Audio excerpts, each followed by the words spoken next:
Hello everyone, Nick here. Hope everyone's doing well today.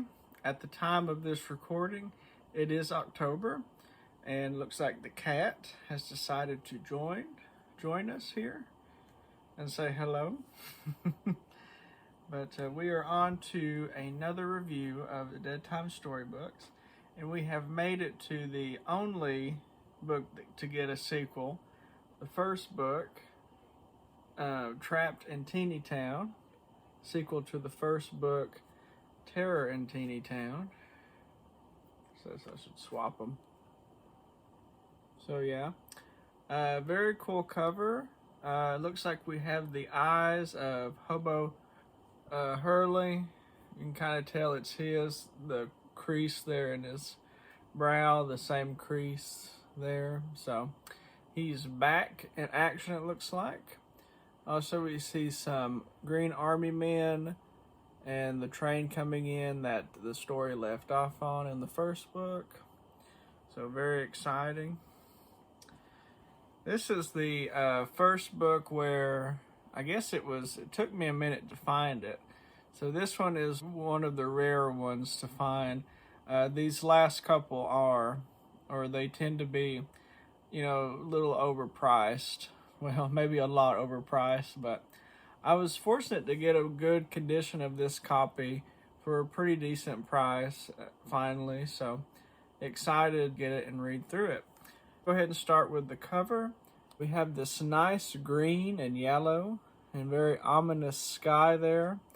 The train's coming through and there's like this smoke or mist. I thought it was probably like part of the skyscape, but looks like it's, coming out of somewhere, another dimension perhaps, kind of feel. And the eyes are fantastic, great homage to the Tim Jacobus Hobo Hurley eyes there. So,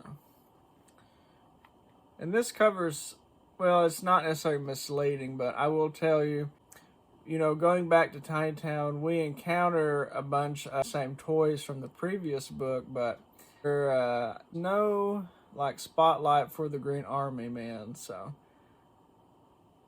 which is an interesting observation I saw. So they don't really play a role in there too much.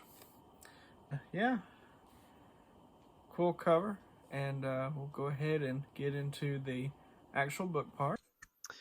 So, how did I feel about this book? It was not a bad sequel. So we begin the book where we left off at the end of the first book. We are on the train with Willy and Zach. And at the end, they spot Hobo Hurley, and he is now life-size. Of course, they're freaking out, and Willy's like, there's no way I just saw who I thought I did. There's no way. But sure enough, he's on the train with them now. And he confronts them, and he tells them that they are headed to Teeny Town, and that they are going to be punished by the townspeople for the crimes they committed in the previous book. He says that they're going to be lynched in the town square, which is pretty dark. I think, just the idea of lynching and just the historical implications of that, pretty dark. So they're freaking out. They're trying to see if anyone else is on this train, so they're running from different parts of the train, looking for a conductor to turn the train around, take them back home. But of course, there's no one there. It's just them and Hobo Hurley, and he's just sitting back, just ready to take them to their doom.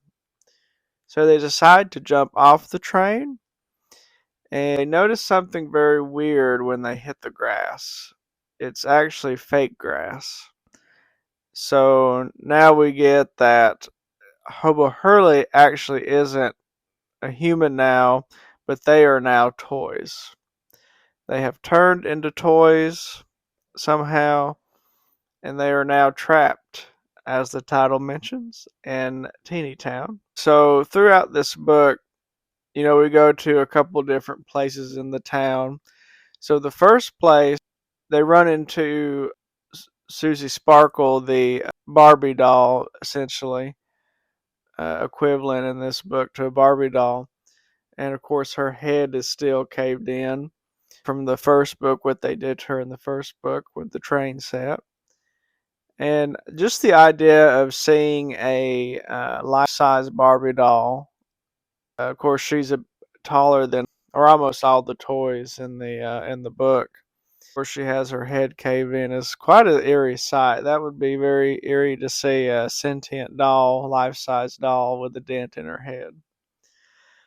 So she's like, "Oh, y'all are so cute. I'm going to take you for a makeover." But we come to realize that that makeover is her putting them on the train tracks to get their head crushed. So she did not forget about the boys, unfortunately. It's another very dark image comes to mind. So they're running from her and they go into a cave. And in the back of this cave, they hear breathing, and it's fire breathing dragons, of all things.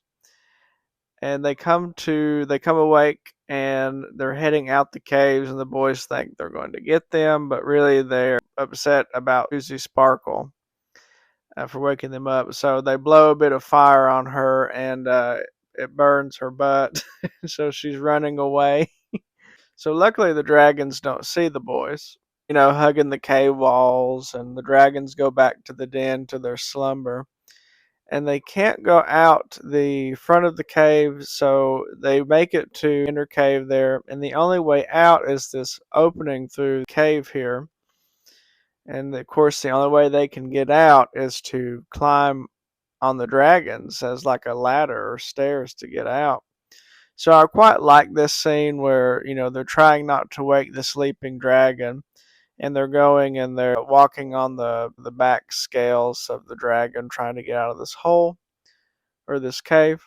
But of course, the dragon wakes up and they end up on the dragon, riding the dragon in the air, and they go across Teeny Town, and there's Hobo Hurley, and he says, "Have this $1 million ransom for the two criminals, wanted dead or alive."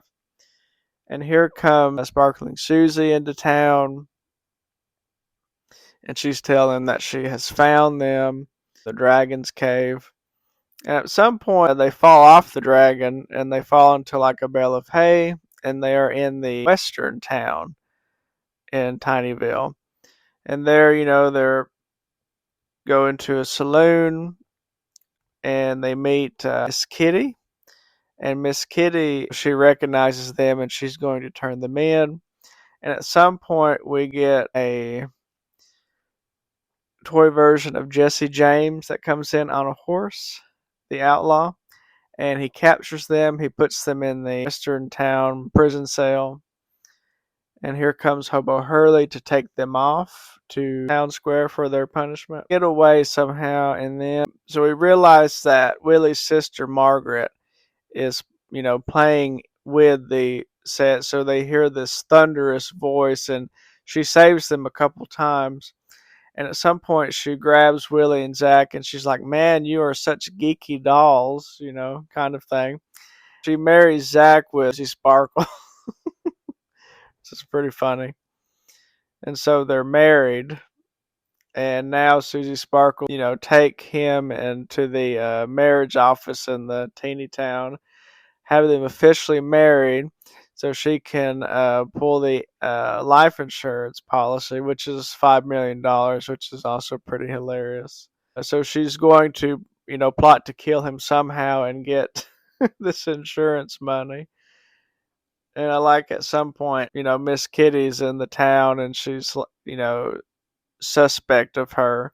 Because at some point, Susie Sparkle saves them from the boys from being killed right away from the Hobo Hurley and the other townsfolk. Because, she's married, because she's, wants to kill them to get the money. And then at some point they get away and we meet up again with Cookie Monster, which is the Cookie Monster version in this book. So there's a UFO that picks them up, beams them away, and like I really like the scene too with the aliens. They're like the octopus aliens. and they blow up and like their guts get on them and stuff thanks to their sister Margaret's loud singing and stuff. But yeah, they land on the Mookie Monster, and then they're surrounded by toy airplanes.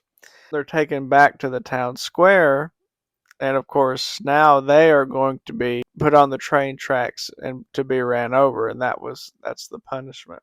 Luckily, Margaret intervenes and she takes them off, and she's like, I think my brother's friend would get a kick out of you geeky dolls. And the book ends there, kind of on one of the more disappointing cliffhangers. So I assume there was going to be a third one, how it ended off, because there really wasn't that good of a twist. But Margaret comes in, swoops them up before they get ran over on the tracks, and yeah, it ends there. And unfortunately, of course, there never was going to be a third installment, or I don't think there ever will at this point. But yeah, it was a decent little sequel. If you happen to have it and you've read it, what do you think about it? I would probably give it 6.5 to 7. Again, it was decent enough story. It was pretty pretty dark, just how murderous the toys were and how they were going to kill the boys basically. But yeah, I thought it was a decent continuation. You don't really see a lot of Hobo Hurley. He's kind of painted as the main villain, but you see more of Susie Sparkle, I think. See a bit more dialogue and interaction with her. Anyway, thank you very much for tuning in to this episode, and I hope to see you in the next one.